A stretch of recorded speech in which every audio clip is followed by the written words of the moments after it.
د پاکستان مسلم لیگ نون د خیبر پختونخوا صوبایي صدر انجینر امیر مقام ویلي دي چې عمران خان پر ټول قوم باندې بوج جوړ شوی دی او ملک د سلامتیا او عام ولس غږ د هغه نه د خلاصۍ تقاضا کوي. د دې خبرو اظهار د پاکستان مسلم لیگ نون د خیبر پختونخوا سرلښکر انجینر امیر مقام سوات سنګوټه کې د قومي وطن پارټۍ لارښود او د کابل بار صدر شیر علي شاه ایډوکیټ په پاکستان مسلم لیگ نون کې د شمولیت په موقع وکړو. په دې موقع دستوري ته د وینا په وخت انجینر امیر مقام ویل چې د عمران خان د خولې نه د احتساب نوم اخیستل د احتساب توهین کول دي. د چکدرې نه تر کالام ایکسپریس وی او د خوازخیلې نه تر بیشام ایکسپریس وی منصوبې ختمول د پاکستان تحریک انصاف لوی کارنامې دي. داسې منصوبې جو ختمول ورکی څوک سیاست کوي.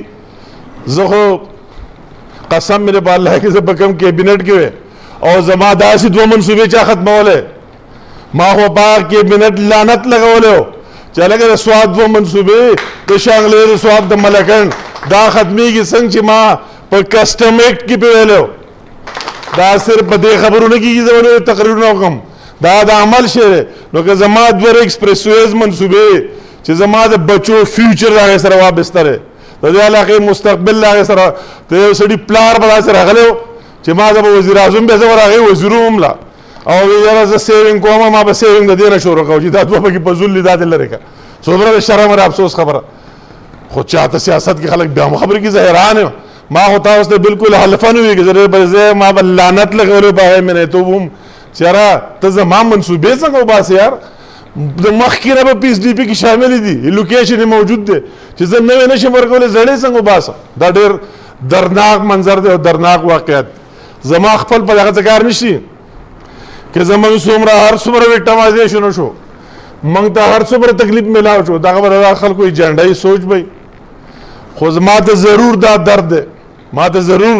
چې د قوم سره کوم زیاتې وشو دا په تاریخ کې د مثال نه میلوي. په دې مهال د هغه وینا وه چې عمران نیازي حکومت به د تاریخ په بدترین حکومت په توګه یاد ساتلی شي. دا هغه حکومت دی چې په خپله خوري څښي او عام ولس پکې د ولږې او بېروزګارۍ له وجې سر تندی ټکوي. عمران نیازي او د هغه ټولنې ډیزل غله پېټرول غله او د وړو غله وختلو. هغه زیاته کړه چې بجټ اجلاس کې د 160 ووټونو حاصلولو وروستو ثابته شوه چې عمران نیازي په پارلیمنت کې اکثریت بایللی دی. لیډر چرته هم په تقریرونو او نورو ته کنځل ویلو باندې نه جوړېږي. مونږ تل عملی کارونه کړي دي او د خپل ځان په بدله د ولس په منځ کې پاتې شوي یو. چې داسې نه اله خلک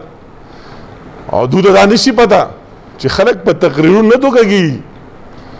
لیډر په تقریرونو نه جوړېږي. زه زړه خبره کوم لیډر په عمل جوړېږي لیډر په دې نه جوړېږي چې بل ته کنځلې کوي لیډر په دې نه جوړېږي بل ټول دروغ وایي لیډر په دې نه جوړېږي چې ټول ورځ یوټرن یې هلي لیډر جوړېږي چې د هغه قول فعل یو شانتي د هغه د عمل نه تقریر ته ضرورت نشته ته یو تقریر هم مه کوه ستاره عملي دا ټوله دنیا به وایي چې پلان کې دا کار وکړه پلان کې دا کار وکړه ښه سړی نه پټېږي دروغ نه خو ته یو ځل خلک دوکه کې په اول ځل دروغ شروع کې نو سړي ته به ووایي چې ایک ارب آپ کی طرف ڈالوں گا کینچوں گا لیکن عمران خان کی حکومت آ جائے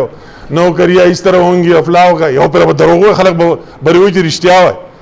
خو بیا خو نه چلېږي او فیل شي بیا خلک عمل غواړي. تاسو خو د 2 ورځو 3 ورځو عمران خان د 90 دن ویلو اوس خو ستا 9.5 ورځې وشوې.